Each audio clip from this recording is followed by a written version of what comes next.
Okay, Spookaroos, it's time for another remix episode. This one is all about Edgar Allan Poe, and my guest co-host on this evening was my friend Julie Dauber, who you're going to hear from.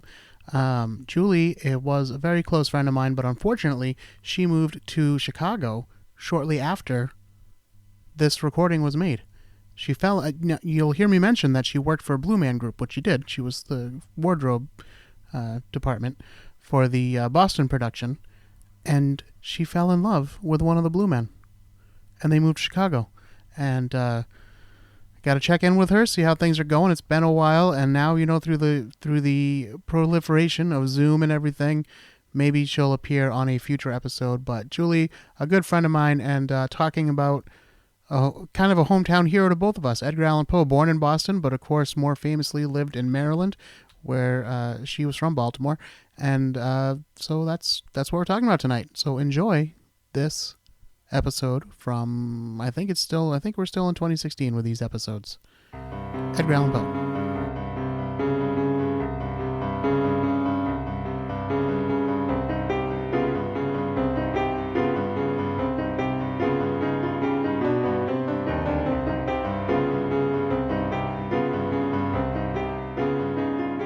I'm your host, Eric Dwinells, and tonight, my special guest from the wardrobe department over at the Blue Man Group.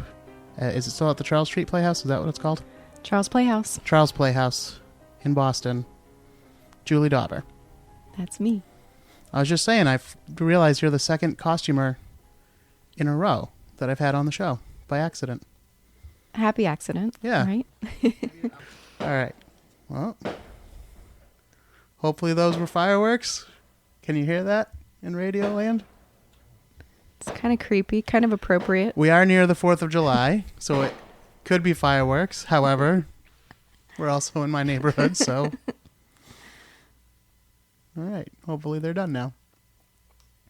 Tonight, we're going to talk about Edgar Allan Poe, which we're just teasing a little bit right now, but he had a pretty fucked up life. We're going to delve into that. There's definitely a reason why he writes such creepy stuff. Yeah. And you were saying you feel a special kind of connection to him. I do. Because you chose the subject. I did. Yeah. And I've sort of always been fascinated by him. I have this connection to cities where we've both lived. So I grew up in Baltimore, outside of Baltimore, went to school in Richmond, and am now living in Boston. And he was born in Boston, lived in Richmond, and died in Baltimore. There you go. Yeah. You just got to get New York in there, and then you'll be all set. Yeah. Yep. Well, I've been there enough. It feels like a city of mine. Yeah. So we're going to talk about his fucked up life and his fucked up stories, and just explore together. And don't forget to check out the website, spookyasshit.com. And don't forget to subscribe on iTunes and rate. So let's get to it. Do you want to start? You want me to start? I don't know. What do you got? What did you find interesting about him? Well, I just kind of went through his life. Well, it was funny to me. I found a documentary on YouTube about him. And you can tell they interviewed people who have a deep love for Edgar Allan Poe and his work, because they are making excuses for this guy left and right. Because as you'll see as we get into his life, he's got a lot to answer for. He has a lot to answer for. He also had so much happen to him that could drive a person crazy and drive a person to do crazy things. Oh, I'm with you that there's some fucked up shit. Yeah. I mean, if you look at it from a psychologist standpoint, I mean, there's enough in there to really mess with somebody's head. And I mean, you can see it in everything that he writes from that. It's so clear that this guy did not have an easy life.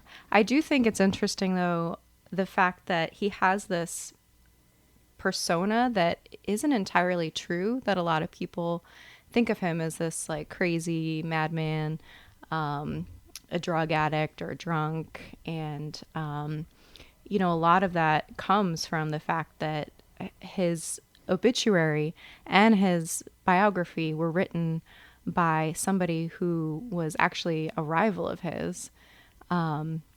This guy, Rufus Griswold. I guess apparently for a while Poe was working as a magazine writer, and he got into writing book reviews, and he was a really, really harsh critic. And he would attack not just the writings, but also the writers themselves, Right. and attack their character and really throw insults at these people. And I guess this one guy that he really ruffled his feathers, Rufus Griswold, he slandered him after his death, and really affected the way that he's been perceived in, time to come. But I think that that's really starting to turn around, and people are looking more at what actually happened to him and who this person really was. Oh, he's definitely a beloved figure now. And I think that all, like, the weird kids, myself included, go through a phase where we, like, super identify Yeah. with Poe, and we're like, this is he understands, like, the darkness. He gets it. Yeah. Yeah. But just going back to Rufus Griswold, is that, like, not the best, like, villainous name? It really is. I don't think you could have made up a better Yeah. name for that. Rufus Griswold. It's not the toughest name, maybe, but it just sounds. His name sounds like a jerk.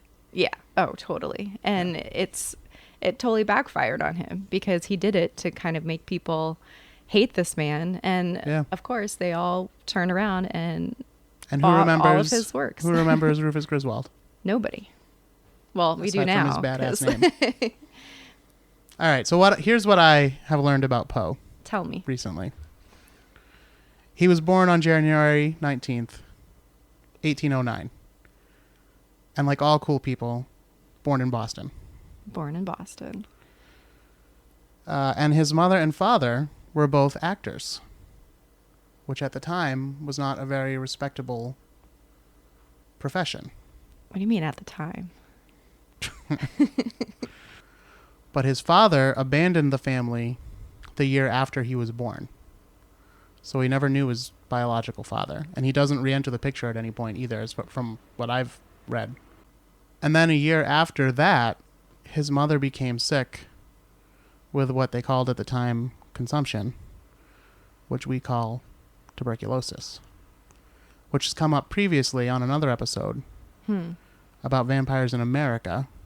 It's kind of a lost episode because it doesn't appear on iTunes unless you subscribe. So subscribe on iTunes.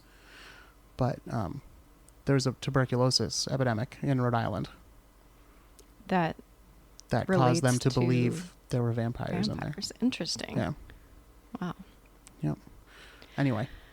Well, and I mean, we'll obviously get to this because you talk more about his life, but I mean, that disease was so prevalent in his life. Yeah, The it amount comes of up several people times. that were affected by that. Yeah. So after his parents died, he was taken in by John and Frances Allen of Virginia. But they never officially adopted him. They just kind of remained his foster parents.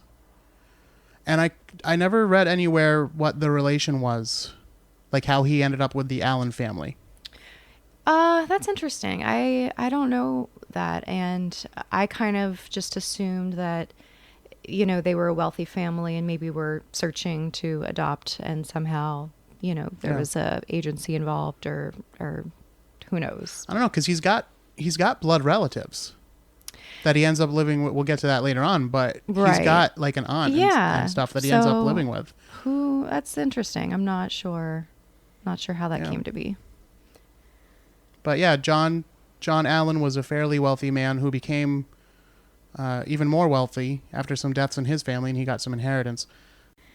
And I guess he wanted him to take up the family business, to work in the tobacco business. And apparently, he just had these dreams always of being a poet, and would actually just be writing poetry in the ledgers as opposed to actually working. And I think that was an early sign that he just was not meant to follow in that that path. And I think that caused a lot of strife early on between him and his foster father. Yeah, he does seem to not be great at working. I mean, not working on anything other than like literary pursuits. Yes, absolutely a passionate guy that has Which a hard at the time, we should point out too, like that wasn't a thing that people did. Like no one was a writer. That Right. wasn't really a job that existed. People wrote stuff, but that wasn't like what they did. There was nobody who was like just making a living being a writer. So we haven't gotten to the point in his life yet where he's attempting that, but that is eventually what he goes on to pursue, obviously. I also, on the documentary I was watching, they mentioned that it's believed that around the time he was a young teenager, up until he was 15, he fell in love for the first time with an older woman. And that she, too, died of tuberculosis. And that was like the first great loss of his life. Aside from his own mother, of course, but he was too young to really remember his mother. So this older woman, and he used to go and visit her grave and weep at her grave all the time, apparently. How romantic. Which was another thing that frustrated John Allan. And then his foster mother Frances Allan, also became sick with tuberculosis. She did indeed. So she gets sick with tuberculosis and she's dying in the house. But John Allan, in the meantime, says, well, hey, I'm a man. I still got to do what I got to do. And he starts having affairs on the side. And he's bringing women into the house. Oh, jeez. And he's having affairs with them. And he's getting some of them pregnant. Ooh. Even. So Edgar Allan Poe sees all this. And he's none too pleased about it. So this is another point of contention between him and his stepfather.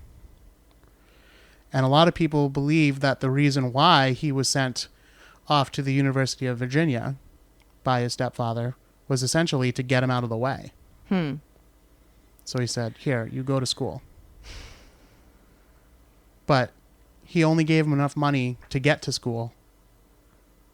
And he didn't really give him money to buy clothes and furniture and everything else that you might need. He just gave him the money to get to school. That's one story. The other story is he gave him money for all that stuff, but Poe started gambling. And he started to ring up huge gambling debts. And John Allan refused to send any more money because he knew what was really happening to the money. So Poe started having to break up his own furniture and burn it in the fire to keep warm. Which I have heard it framed in the light that he had been given so little money to survive on that he was gambling to try to make money.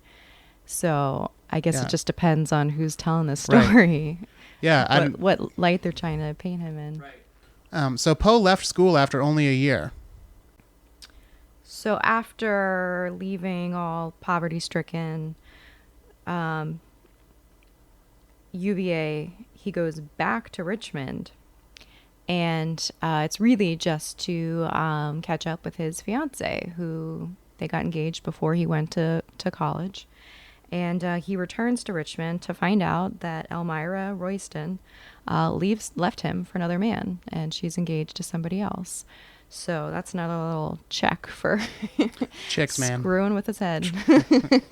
So after that, he decides to kind of seek a life of adventure and kind of leave the Allan family behind.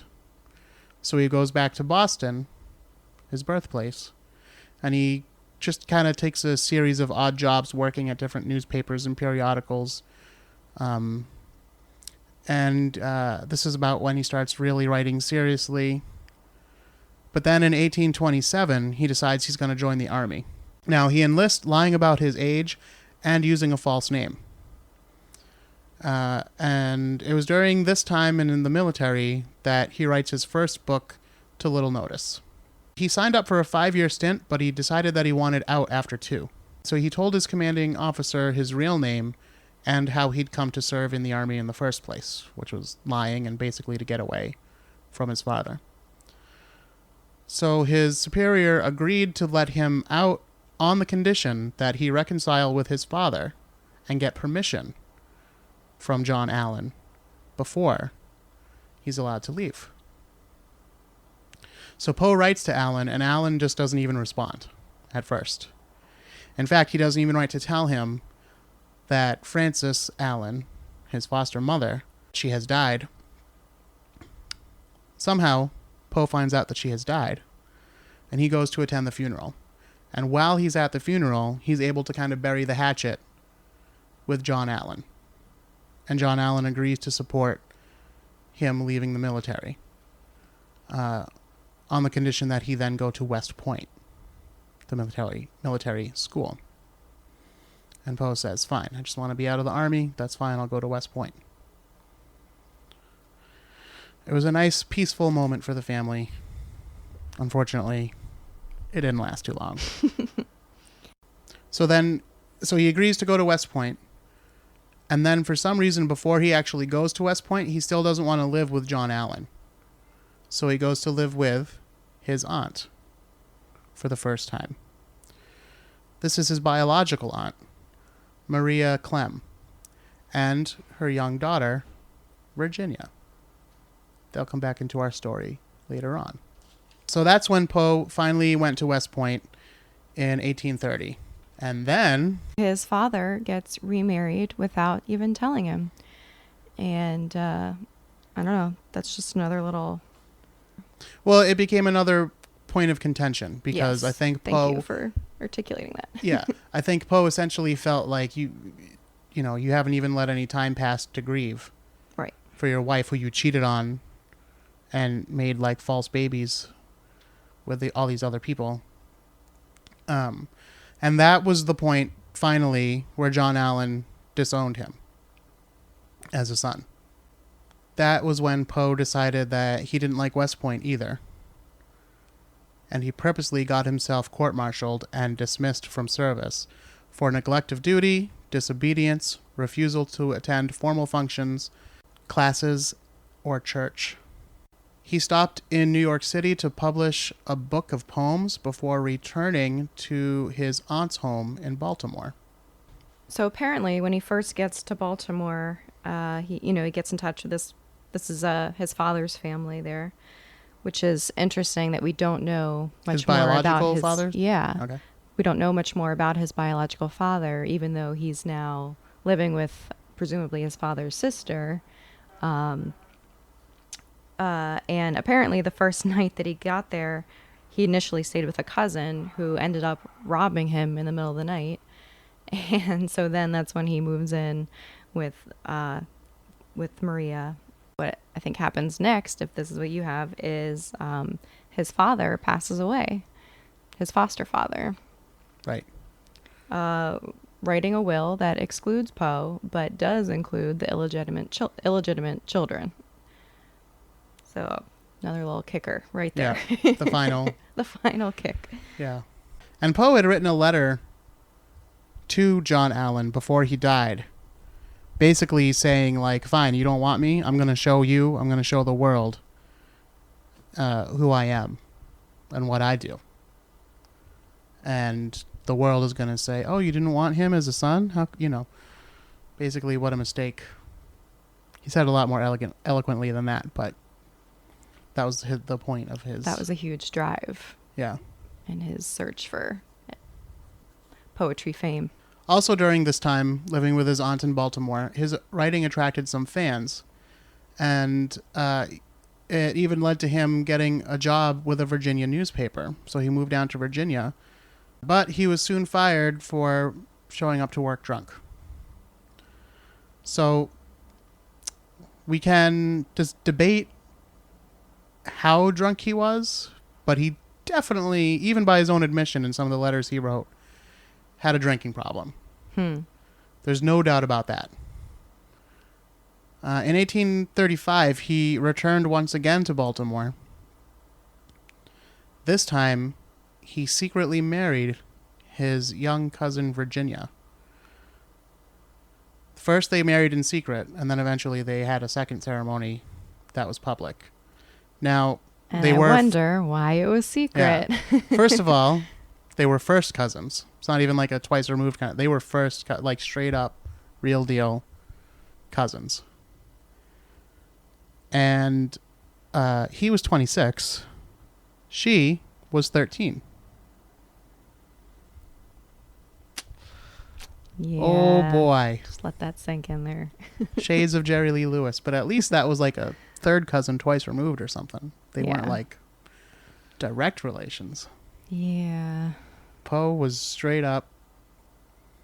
And I was talking about how they seem to kind of whitewash some things on that documentary I was watching.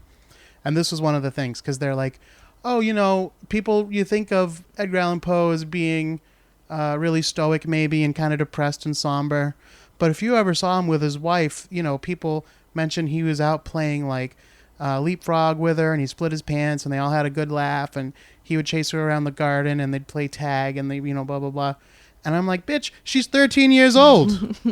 This is not like a romantic loving couple. He's playing games with a child because she is a child. Yeah. Just saying. It's pretty creepy. You can't excuse everything. You can't paint that in a nice light. I'm not saying like he didn't love her. Maybe he did. And, hey.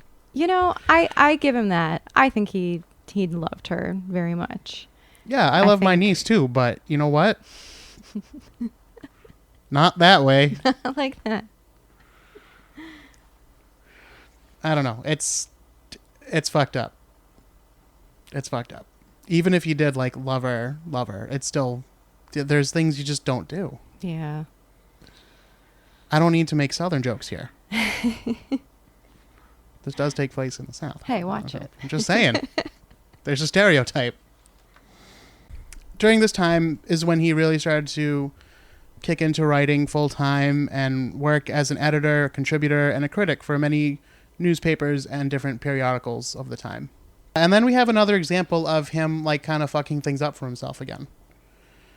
Because he wanted to get a job with the Tyler administration, President Tyler. And he was actually basically about to be given a job in government at the customs house because he knew the president's son. And the son arranged a meeting and everything. So Poe shows up for this meeting. But luckily, President Tyler's son finds him first. And he's kind of staggering around the White House drunk. Ugh. So he says, hey, you must not be feeling very well today. Why don't you come home why don't you go home and come back when you're feeling better? So Poe is taken home, and he comes back 2 or 3 days later. And this time, he's sober. And he's dressed well, he presents well, everything's going great. And he's meeting with the president, and it seems like it's a shoo-in. But all of a sudden, out of nowhere, he starts trying to sell the president magazine subscriptions. So he's dismissed and told that, all the jobs have been given away. So I don't know if it was his drunkenness or his, I don't know what you'd call that. Not really erratic behavior. I guess it's in line with a newspaper man, but still. Yeah, just not quite having the social graces. Yeah, not very tactful. No. That would have been a big sale, though. If he could get the president to buy his magazines. Well, that seems like a recurring theme in his life. He just had this ultimate dream to have his own magazine. And you see this time and time again where he's made this, valiant effort to try to get it off the ground, and it never worked out for him. And, I'm sure that's something that just really wore on him, and it, a major dream that never came to fruition. I mean, I'm sure that was a big part of his, gloom and whatever this sadness or, creepiness that he had in him. I'm sure that was a huge part of that. Now we're into 1842.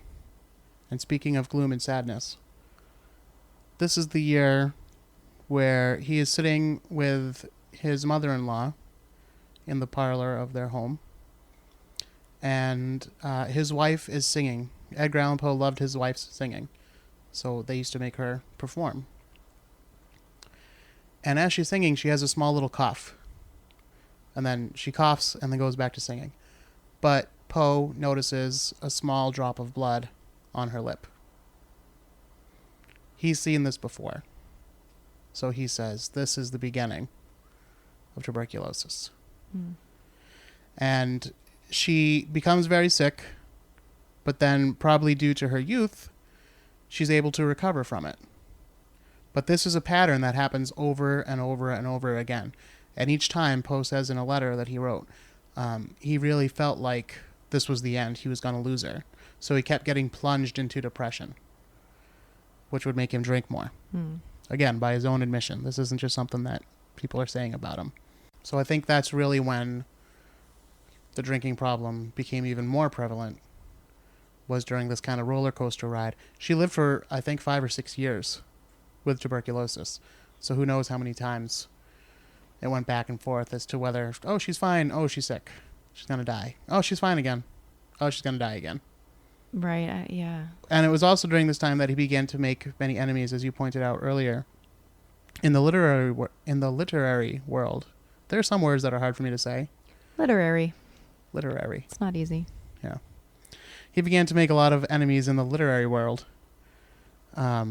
because of the critiques that he was publishing. And he also accused people of plagiarism. Longfellow, most famously. Henry Wordsworth Longfellow. He plagiarized him? No, he said that. Oh, he Longfellow, accused him of plagiarism. Yeah. Copyright laws.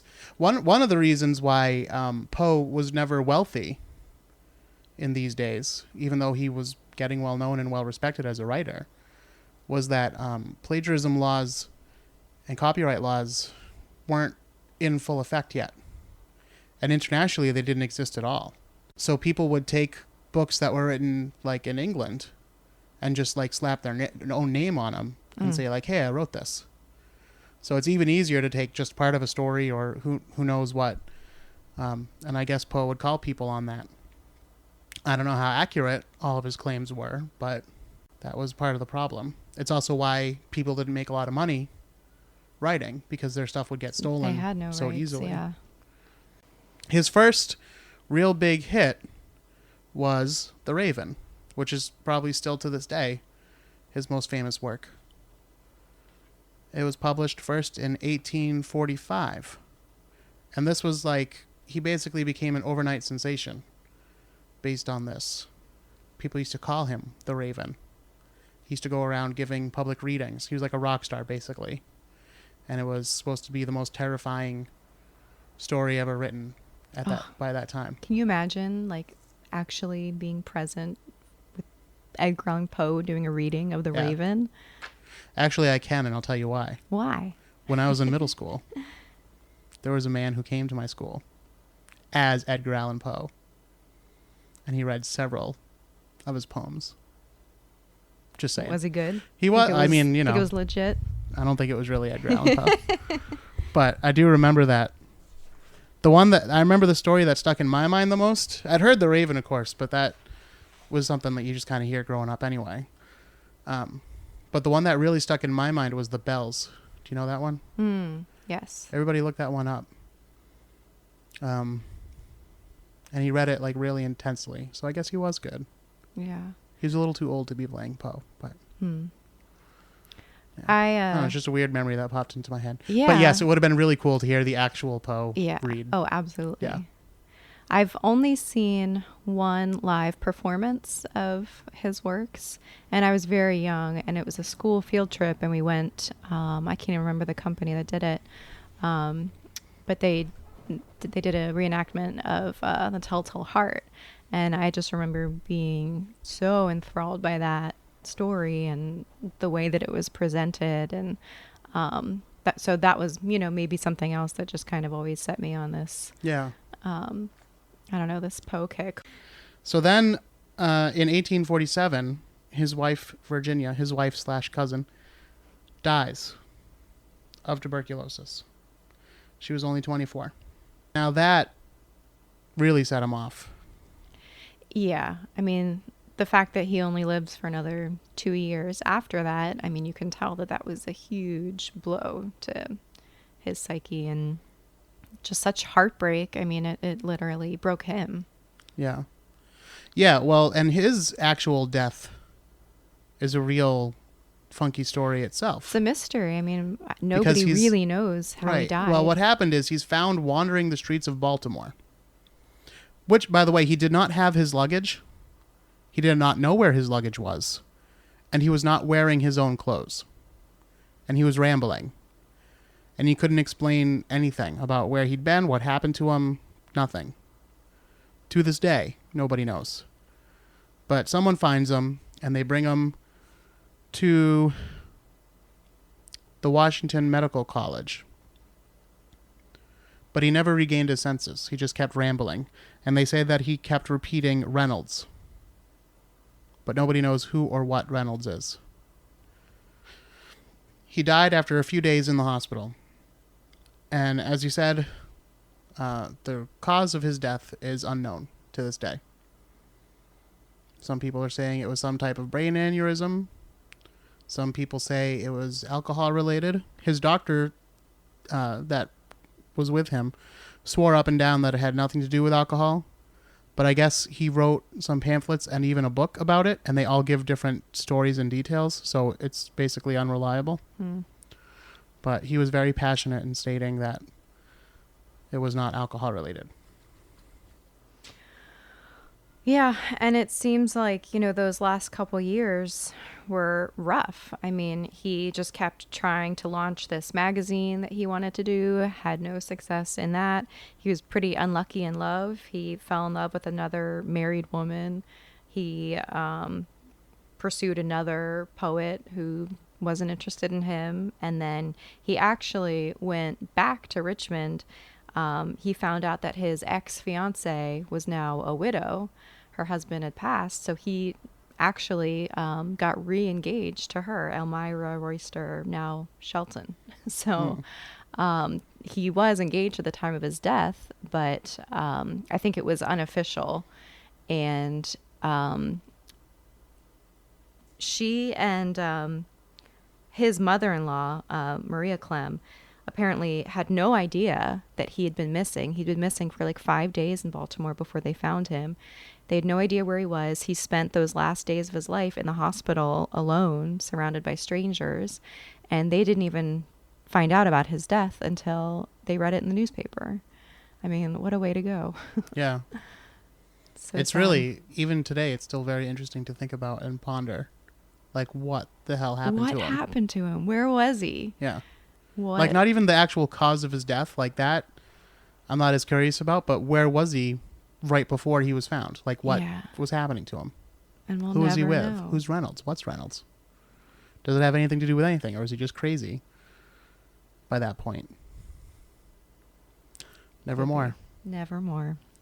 All right, so now we'll, if you, unless you have anything else to say about his life. Well, or death. A little bit about his death. He, so, you know, that's when, you know, Griswold writes his obituary and then his biography and sort of, you know, did it to thwart him and ends up catapulting his popularity because of that. But apparently when he was buried in an unmarked grave, and it became totally overgrown with weeds, and people were unable to find where his grave was. His mother-in-law, Maria Clem, asks about it. She writes a letter to the you know, the cemetery, and is wondering, you know, why that's happened. And so they order a marble headstone to go on his grave, and it ends up getting destroyed by a runaway train. The train like veers off the rails and happens to like smash through wherever this stone was being carved and destroys it. Well, I don't even know if it was finished yet or not. And the church was so poor that they couldn't afford to commission another one. So they just said, oh, well, and forgot about it. But then there was a big campaign for a new monument. And finally, they did erect a big stone there, a big monument for him. And they actually relocated the remains of Virginia and Maria. So all three of them are buried there together in Baltimore. So at least he had a happy reunion in the end. Yeah, not a very lucky life. Also, he was only 40 years old when he died. Only 40 years old. Like, I mean, when granted, I was a kid, I was like, that's an old man. Yeah. Now that I'm not a kid anymore. It's slowly approaching that age. Well, I've still got several years to go. Slowly. Slowly. But approaching. yeah, you know, it's like, oh man, It's not he's not young. old. That's a Not young old dude. at all. So this is actually another, little tidbit about his life that just fascinated me growing up. That since 1949 is the earliest record of this. Possibly it started earlier and people just hadn't picked up on it. But there is a mysterious stranger that appears at his grave every year on his birthday.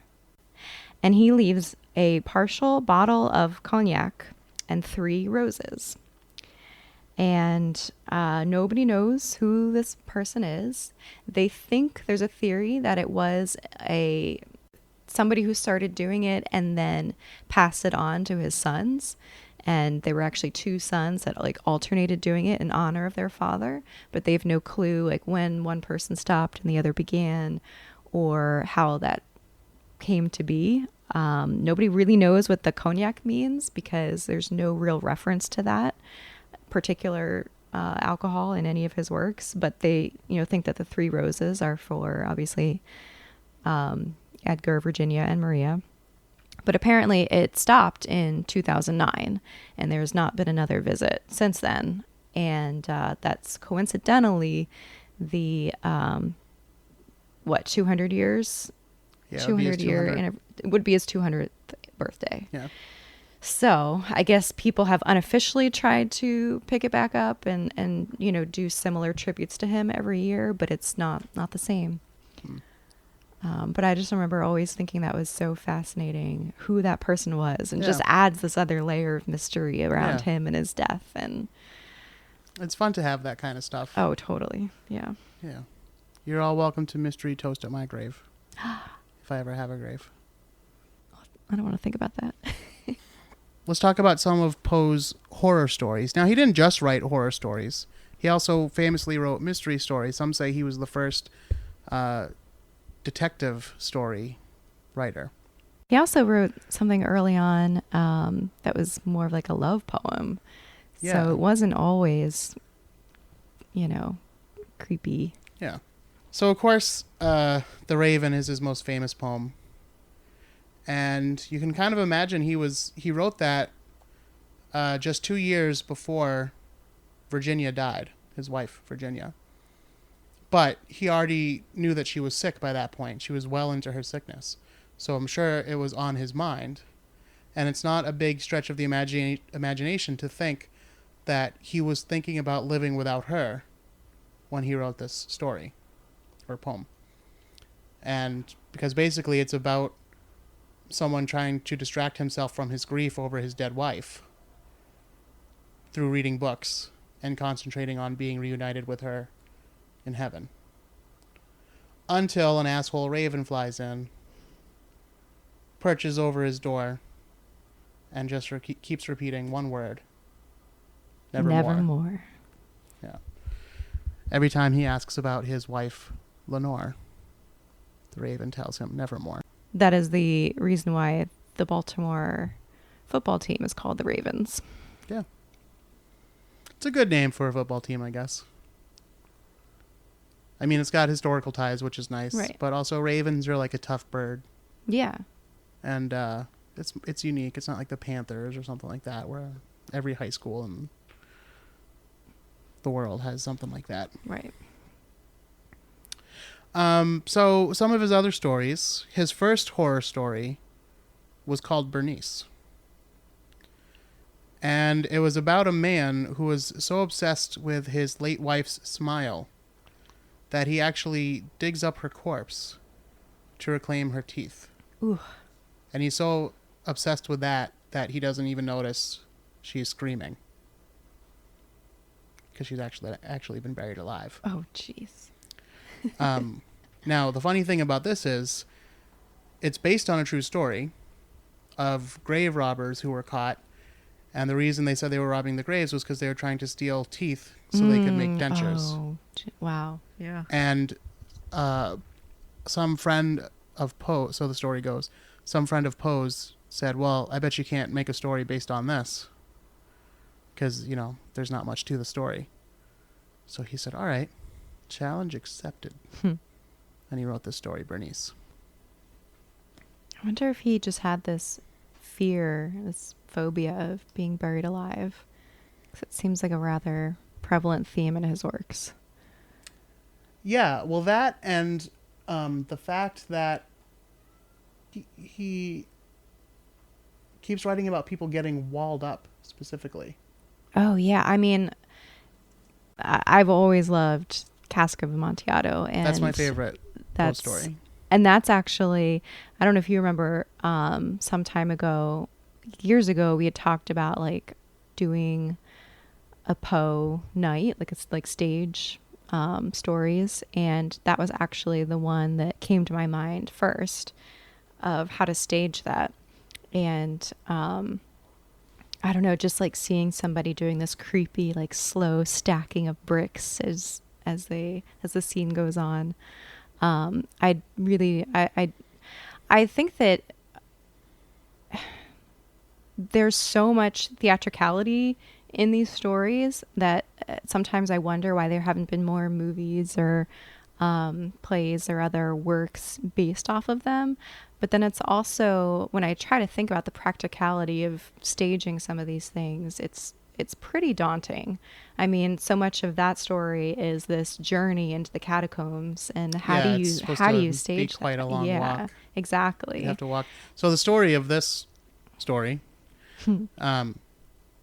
is we have a narrator who, for unknown reasons, they never get into why, but he's pissed off at his friend.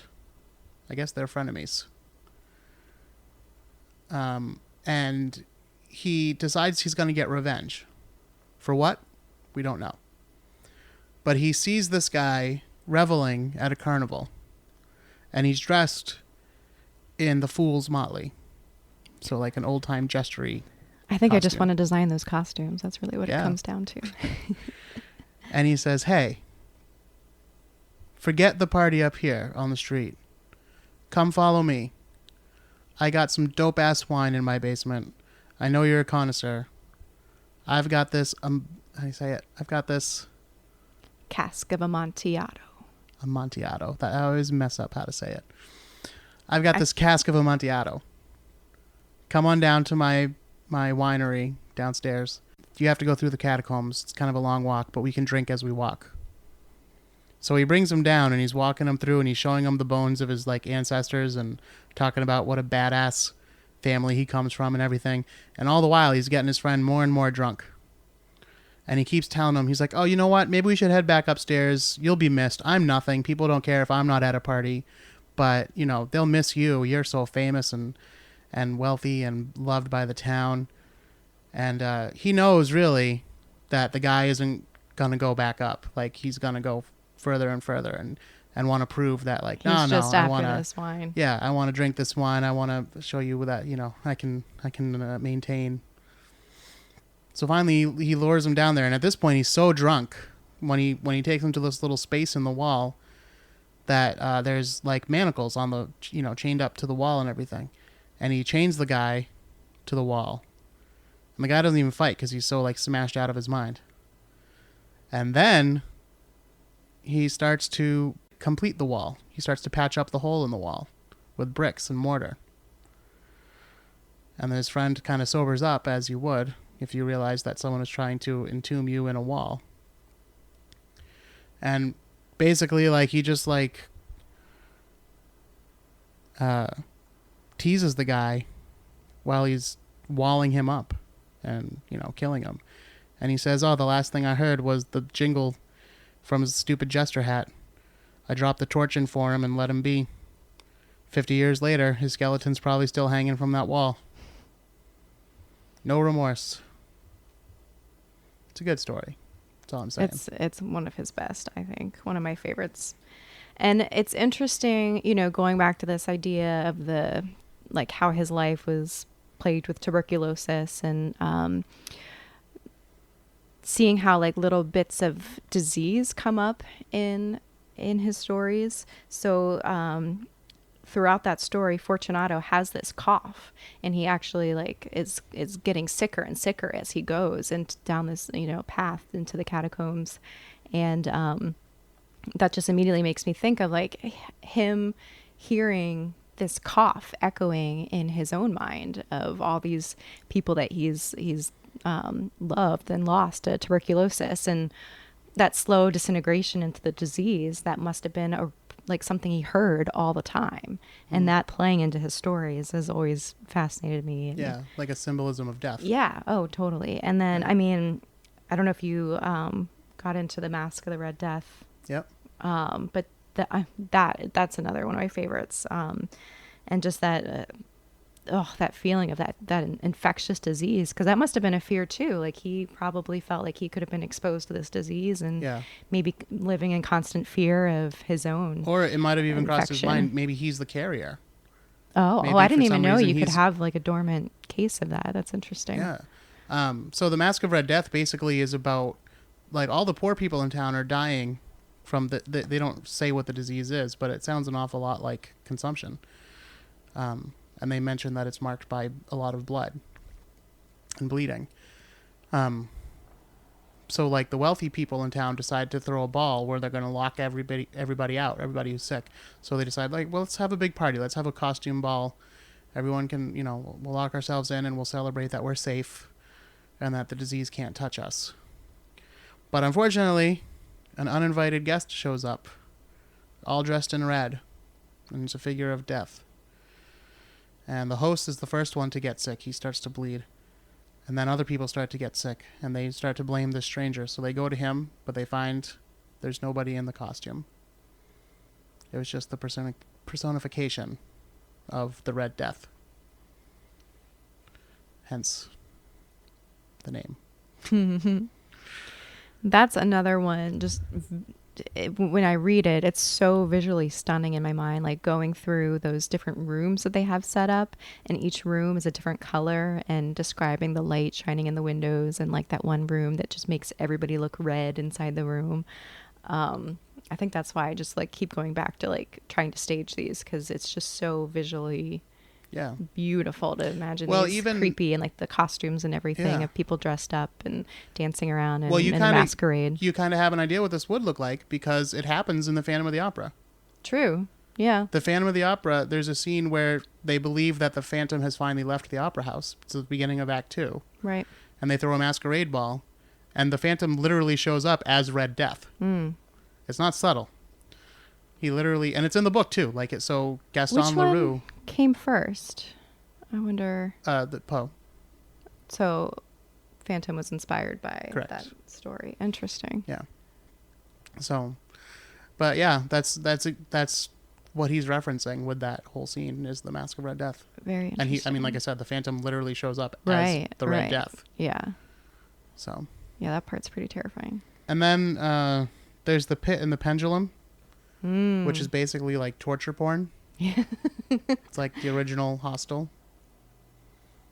It's just about a guy getting tortured. Yeah. And then the Telltale Heart, which is another great story. A person who seemingly is driven mad, but goes to great lengths to tell us that he's not mad. And how's he going to prove to us that he's not mad? By telling us a story about how he murdered a guy. And in the creepiest way, he creeps into his bedroom every night at midnight. Takes like an hour to do it because he's trying to move so slowly and so quietly, and just cast a sliver of light onto his beady eye. Well, the reason he's living with this old man who's never done any harm to him. And the reason he gives for why he needs to kill this old man is because he's got like a fucked up eye, a fucked up blue eye, which he calls the evil eye, but it's just, cataracts or whatever. So he keeps trying to sneak into the room to kill him, but he keeps losing heart because A, it takes so long, he's trying to sneak in, and B, the old man's eyes are closed. So he doesn't have the reason to kill him.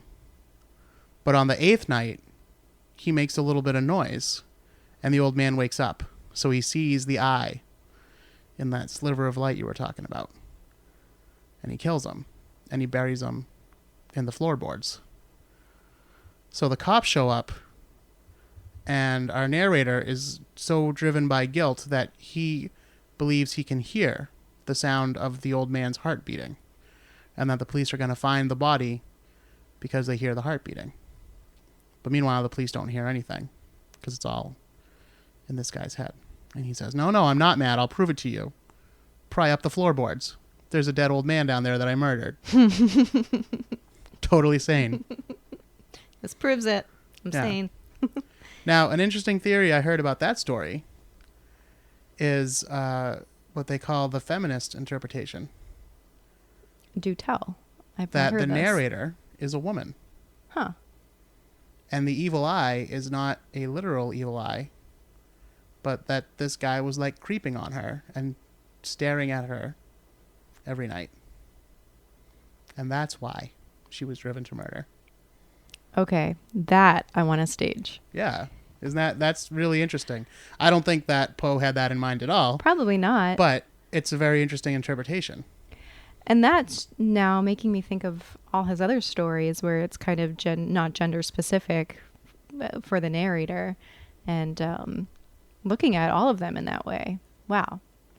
Yeah. Now I have to go reread everything with that in mind. There you go. So I have a Poe plug as well. I've only ever found this when I've been home in Maryland, so I don't know if you're able to get this anywhere else. But it's the Raven beer.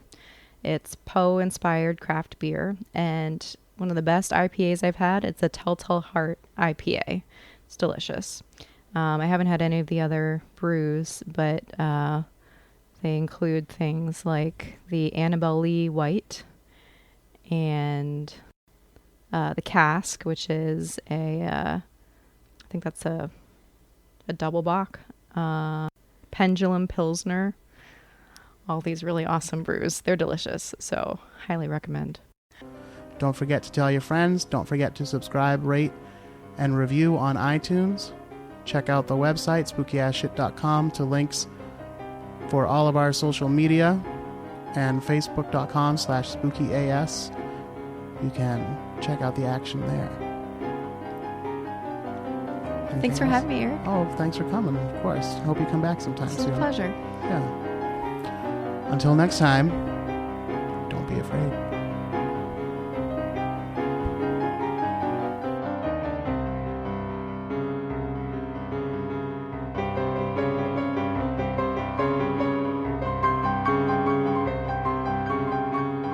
Spooky Times is a Witchfinder production.